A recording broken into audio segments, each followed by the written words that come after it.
Thank you for inviting me. Very happy to be here to witness somehow the way we work with social innovation in public administration, public services. I am from the Disease Lab of Politecnico of Milan, and this is a small, tiny project about social housing that I want to talk about. It is within a bigger field of research we have in social and collaborative housing.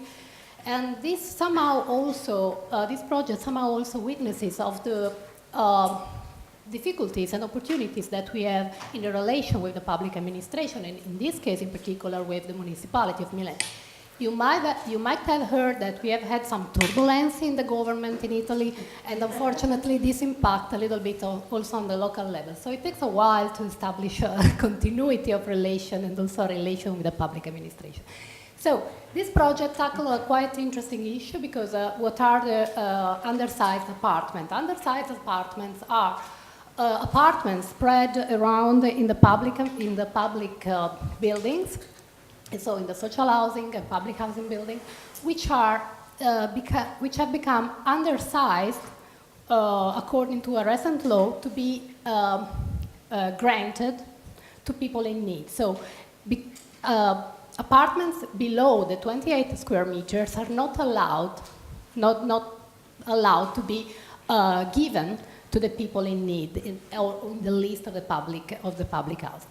So what to do with that? We have a lot of these small apartments spread in the public housing, and the big issue how to make use of them. The trick is somehow to find an association an organization that could manage these apartments with the idea of renting them out for a temporary period to people in need, but with different needs than the people in the list of the public administration. It's a little bit tricky issue, but so this was the topic.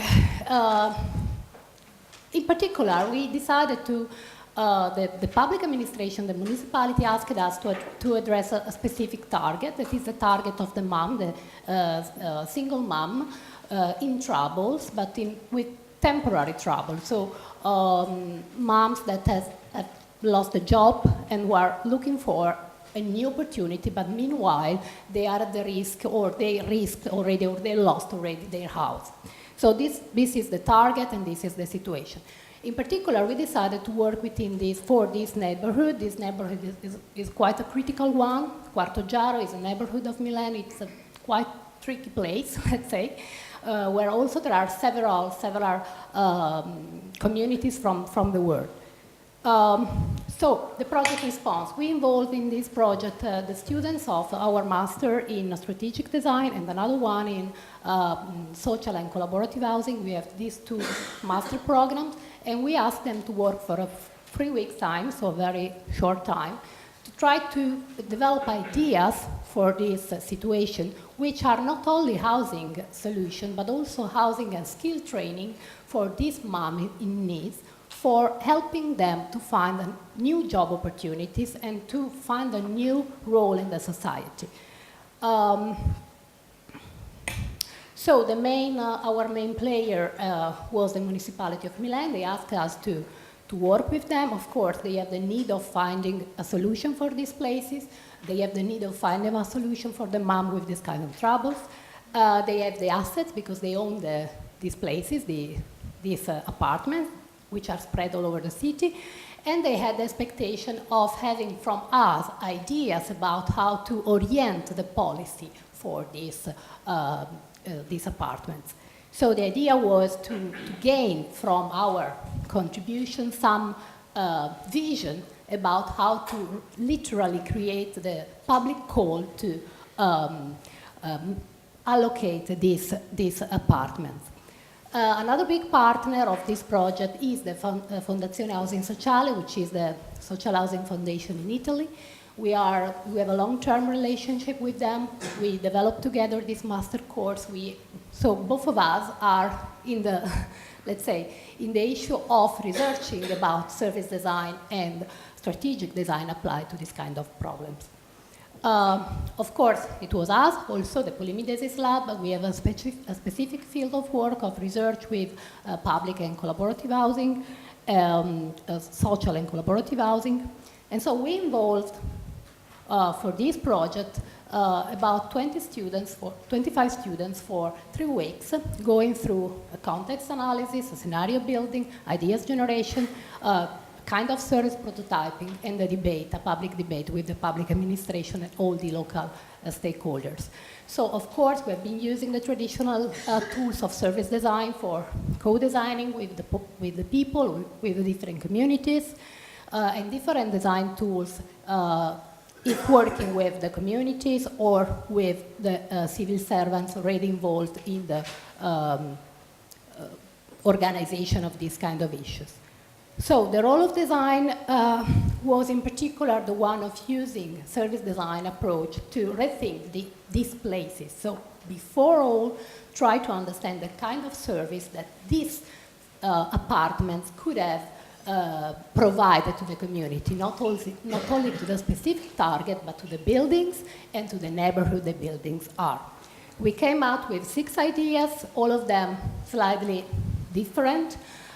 This one was by night, for instance, was the idea of creating a beauty center and a hair stylist center to employ these moms and to give a service to the building, but also to the neighborhood. Another one was kind of path to help the mom to help each other, of course taking care of the kids. Another one was using somehow the kids to get in touch with the local kids through the public libraries and so on and so forth. So the results were presented the last summer in a big occasion, let's say, in the Triennale Museum of Milan.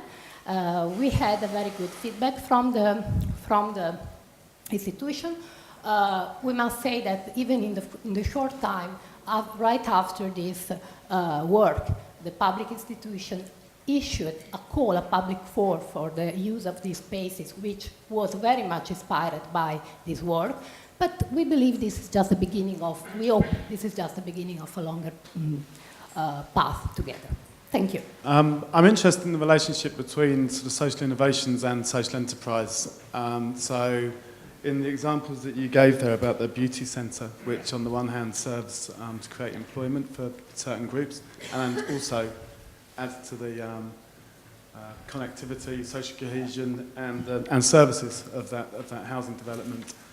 Is there how far did that development of that blueprint go in terms of thinking through the way in which it would be sustained as an intervention? Did it go as far as developing understandings of how the monies might work as a social enterprise? Was it a blended business model, or is it something that remains to be? Yeah, we understood. I mean, with another positive issue, let's say, related to this project was that the public administration officially say that given that they are over misspending the money for somehow giving a support for these ladies in troubles, they would be more than happy to help them opening up a kind of social enterprise or whatever. So the idea of creating the condition to not only housing, give them a housing accommodation, but also a kind of potential job path and training, and also skill training related to this potential new life is something very much now in the line of the mentality, let's say, of the people we have been dealing with in the municipality of Milan. So we know well that social innovation doesn't necessarily become social enterprise, and the two things are not the same, and the definition of social enterprise is still something very unclear from many perspectives in many countries, whatever. But still the idea of creating this shift from assisting into training the people to start up new things which will become self-sustainable in a while, in a given time, is something which is in the mentality of the municipality now, and we are very happy for that. I think that service design can actually help with this kind of strategy. Thank you. I agree. I think that those service design approaches of mapping out personas, journeys, and so on that you described, I think they lend themselves to being able to identify opportunities to address multiple drivers in the way that our colleague from Camden, Matthew, just identified with the community researchers. And managing an enterprise is a way to get to get back to a satisfactory life somehow, and also feel their own role in the society, get in touch with the neighborhood. So it's a way also to become part of the community, not just to be assisted. And by definition, this should be a temporary situation.